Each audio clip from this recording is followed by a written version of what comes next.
Slurped it up, my G's, on the little ginger and lemon kind of tea at the moment. I was planning to make like a longer or bigger video on sound design, and yeah, I just ended up taking it easy in bed, just relaxing and having a bit of a rest, and just messing around with some artwork with the AI generator for some upcoming releases on the label. So it was still a bit productive. But anyway, just this evening I was just bouncing out some stems, and I thought I would share how I bounce out stems for like a project, because I don't know if I've ever shared this on YouTube before, and it could be helpful to a couple of people. Obviously this applies mostly with Logic, but you can actually use the same principle in Ableton, and it's useful to bounce out stems this way, and I like to do it this way for collabs, for doing stems for remix projects like the current one with the Sugsfang. Thanks for you guys for joining Patreon to participate in that as well. I think got quite a few people joining in for this one. It's going to be a lot of fun. And then also I actually bounce out stems. This is a track I'm currently working on, and it's basically almost finished. And what I'll do these days is I'll bounce out like the stems for myself, and I'll go and like process the stems again, like in a separate project, just because it's like, it just makes it a bit easier to digest. You know, once I'm sort of starting to get bored of the, you know, having 77 channels, I want something a bit more easier to work with. I'll bounce out the stems, and then I might do a few more little edits just with like a few, you know, with a project which just has way less audio channels, you know. So even in this one, I'll just bounce out the drums like on their own as one whole thing, and then I could do like I could layer them with like a convolution layer or something like that, or a distortion layer, like in my next little stem project. And so there's a couple of other things I could do, and then I could process the groups again a little bit more, EQ them again a little bit in the new project. So there's a few cool things I can do once I've bounced them out as stems. So that's why I like to do it. It helps to progress things and just get it closer to the finish line, you know. But yeah, so how I do it basically is I'll just do one at a time. So I'll make everything into groups, you know, a nice amount of groups, like 10 or something, or somewhere around that number. Like a bit less, a bit more is fine, but you don't want to have like, you don't want to bounce out every channel, because that kind of defeats the object. You know, you're trying to make things easier for yourself, not more complicated.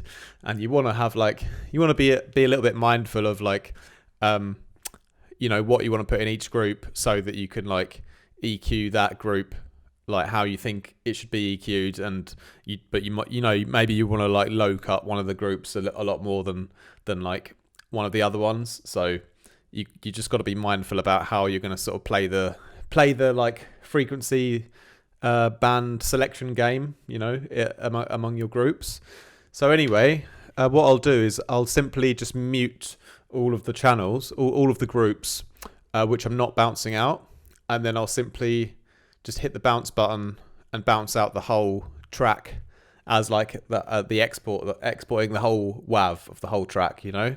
But everything will just be muted except for the group which I'm bouncing, of course. So anyway, the main reason why I do it like this is because if I've got a group here, like this Gregorian group here, which is a vocal, and it's got some side chaining on, like these Waves F6 plugins, and that's being triggered by something from one of the other groups, I want that still to be triggering and still activated, because it doesn't make sense to me to, you know, apply all these side chains, tweak my mix down, get it sounding to how I want it, and then suddenly turn that all off and have to do it again like later, you know. So I'd always like get my side chains and things like lined up nicely, and then bounce it out with those settings on.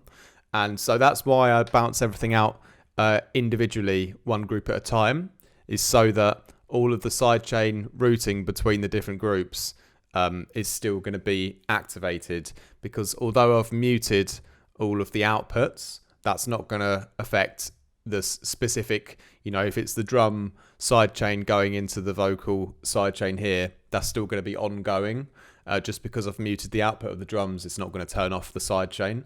So that's my favorite way to like bounce out the specific groups properly, so I can ensure that they will be that the mix down will be exactly the same when I re-import the stems, because all of the processing and routing will have definitely applied all of it when it's bounced it out. So that's why I do it this way. And yeah, it just saves a lot of hassle, saves a lot of time when you do things this way. Like I said before, for collabs or just for making your own little stem folder, just to mess around with a bit more. This is definitely my favorite way to do it. And yeah, that's all I wanted to say with this video really today. It's quite simple, to be honest. You just have to go through one at a time and make sure you group things up nice and easy to understand, like what's in what group. And just cool to have all of the mixdown sound like perfectly the same when you re-import it to the next project. And then you can go on to do more side chains or make more tweaks if you need to, but at least you haven't backtracked and lost all of the work that you've done in your routing settings. So yeah, that's why I like this technique and approach. Leave a comment if you think it was useful, or maybe it helps you out to bounce out stems, because I've worked with a lot of people and they have been confused about what's the best way to bounce out stems, and then they bounce out the stems and it's never the same as the actual project they're working on. There's always a difference somewhere, but when you do it this way round, so you can, and similar process you can do in Ableton, the same formula, you should be able to listen to your mix down, listen to your drop in the project, and it will sound exactly the same as when you put all of your stems, all the files in a new project. Just put a clipper on the master and that'll be it. And it will sound exactly the same as what you've got here as well, if you've done it this way around. So that's my favourite way to bounce stems. Hope it helps you guys out today. Have a lovely rest of your life. Bye.